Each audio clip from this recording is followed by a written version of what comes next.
दोस्तों, अगर आप क्लास 12th की बोर्ड परीक्षा में 100 में से 100 नंबर पाना चाहते हैं तो ये 3 सेंट्रल आइडिया जरूर पढ़ लेना, क्योंकि ये आपकी बोर्ड परीक्षा में आना ही आना है।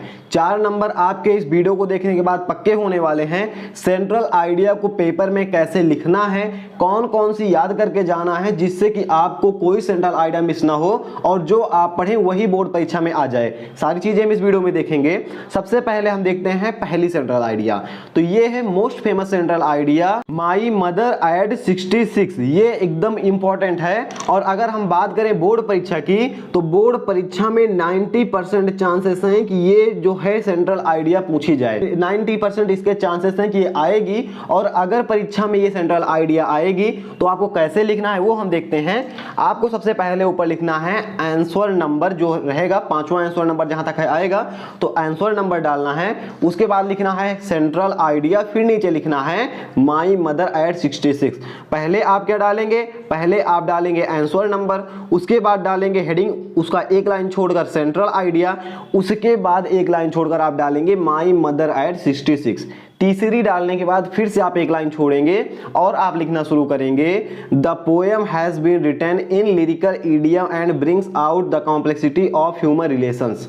इसकी हिंदी हम देखेंगे। सबसे पहले एक बार हम पढ़ लें कितना बड़ा हमने लिखा है, जिससे आपको अंदाजा हो जाए। क्या है, हमने हो गया रिलेशनशिप, तो ये हो गया क्या, complexity of human relations. The central idea of the poem is ageing which is the internal law of nature. The poetess had gone to meet her mother, whose pale face realized her that her mother is getting old. The poetess becomes really upset. The poetess also mentions the class relationship, the close relationship which a mother and a daughter share while going away from her mother who has grown old. Poetess gets deeply upset. Deeply saddened, आप ऐसा लिख सकते हैं। ठीक है, अभी तो ये ऊपर से सब कुछ चला गया होगा, कुछ समझ में नहीं आ रहा होगा क्या हमने बोला। कुछ नहीं करना है, सबसे पहले एक बार आपको पढ़ना है। मैं नहीं बोल रहा हूँ याद करना है, आपको पढ़ना है। पढ़ेंगे तो कम से कम इतना याद हो जाएगा, the poem has been written in lyrical and idiom form and brings out the complexity of human relations. ये 2 लाइन आपको याद हो जाएगा, 2-3 बार पढ़ेंगे याद हो जाएगा। उसके बाद क्या करना है, इसकी हिंदी को आपको जानना है। हिंदी जानने के लिए आपको एक स्क्रीनशॉट ले लीजिएगा। नीचे इसकी पूरे की हिंदी हमने लिखी हुई है, यहाँ पर देखेंगे summary of poem in Hindi. तो इसकी हम हिंदी देखते हैं। तो ये क्या है, इसको आप ऐसे स्क्रीनशॉट कर लीजिए और इसकी हिंदी हम पढ़ते हैं। यह कविता गीत और मुहावरे के रूप में लिखी गई है, जिसमें रिलेशनशिप के बारे में बताया गया है, यानी एक मदर और एक डॉटर के, माँ और बेटी के रिलेशनशिप के बारे में बताया गया है। इस कविता का केंद्र उम्र में वृद्धि है, जो कि प्रकृति का शाश्वत नियम है। कवित्री माँ से मिलने जाती है, जिनका बूढ़ा पीला चेहरा देखकर वह दुखी हो जाती है और कवित्री को एहसास होता है कि उसकी माँ बूढ़ी हो रही है, जिससे कवित्री बहुत दुखी हो जाती है। इस कविता में कवित्री माँ और बेटी के रिश्ते का अच्छे से वर्णन करती है। अपनी माँ से मिलकर लौटते समय कवित्री अत्यंत दुखी हो जाती है। इतना आपको लिखना और कुछ नहीं लिखना है। आपने हिंदी पढ़ ली, अब आप इंग्लिश में कम से कम 10 लाइन लिख सकते हैं आराम से। और विश्वास मानिए, आप 10 से 12 लाइन अगर आप अपनी परीक्षा की कॉपी में लिखकर आएंगे तो पूरे 4 में से 4 नंबर आपको मिलेंगे, ये गारंटी है। स्क्रीनशॉट करके आप इसे 2 बार पढ़ लीजिएगा और जब पेपर में आएगा कि right the central idea of my mother eight 66, तो आप इसी को इंग्लिश में ट्रांसलेट करके लिख दीजिएगा। टूटी फूटी इंग्लिश होगी चलेगी, कुछ भी लिखकर आएंगे। ऊपर की 2 लाइन जो आपने लिखा है यहाँ पर, इस 2 लाइन को आप रख लीजिएगा, इस 2 लाइन को आप याद कर लीजिएगा। उसके नीचे आप कुछ भी लिखकर आएंगे, इंग्लिश में रहना चाहिए और जो आपने हिंदी पढ़ा है यहाँ पर इसी से रिलेटेड रहना चाहिए। पूरे के पूरे नंबर आपको मिल जाएंगे। ये है हमारी पहली मोस्ट इंपॉर्टेंट सेंट्रल आइडिया। इसके बाद हम दूसरी देखते हैं हमारी। तो दूसरी सेंट्रल आइडिया कौन सी है, कीपिंग क्वाइट। क्या है, कीपिंग क्वाइट। इसको आपको पढ़ना है, इसको हम देखते हैं।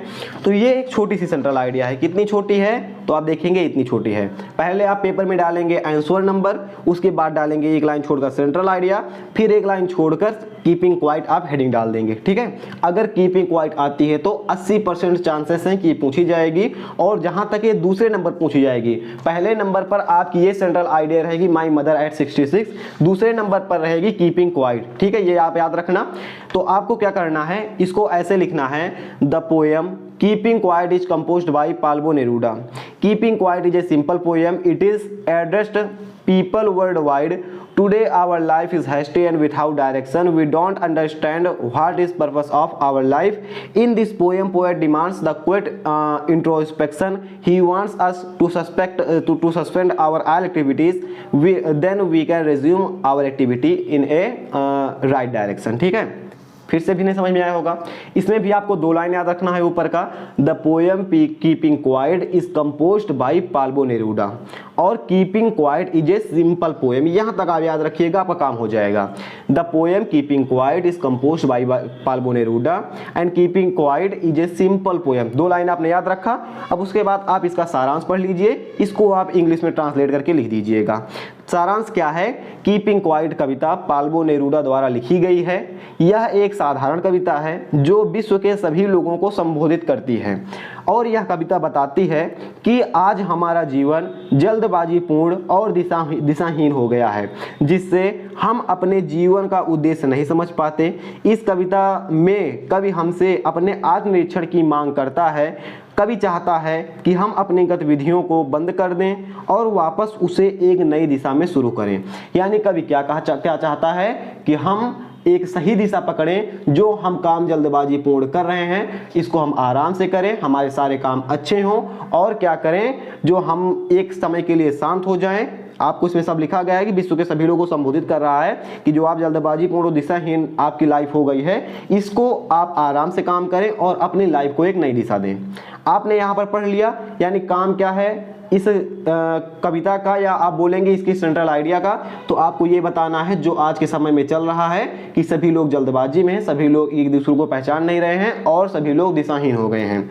आप इसे स्क्रीनशॉट कर लीजिए, 2 बार आप पढ़ लेंगे, 100% गारंटी है आपको याद हो जाएगा। ठीक है, उसके बाद क्या करना है, आपको इसके ऊपर की 2 लाइन याद रखना है। The poem is composed by Pablo Neruda and keeping quiet is a simple poem. 2 line ऊपर की सही लिखना है, नीचे आप इसकी स्टोरी लिख देंगे, पूरा नंबर मिल जाएगा, गारंटी है। तीसरी और मोस्ट इंपॉर्टेंट सेंट्रल आइडिया है हमारी, an elementary school classroom in a slum. 80% chances हैं कि ये सेंट्रल आइडिया पूछी जाएगी, तीसरे नंबर पर आएगी। ठीक है, इसमें हो सकता है 3 में से 2 आपसे पूछी जाए, 1 ना पूछी जाए, लेकिन इसमें तीनों में 1 ना 1 आएगी, इतना गारंटी है।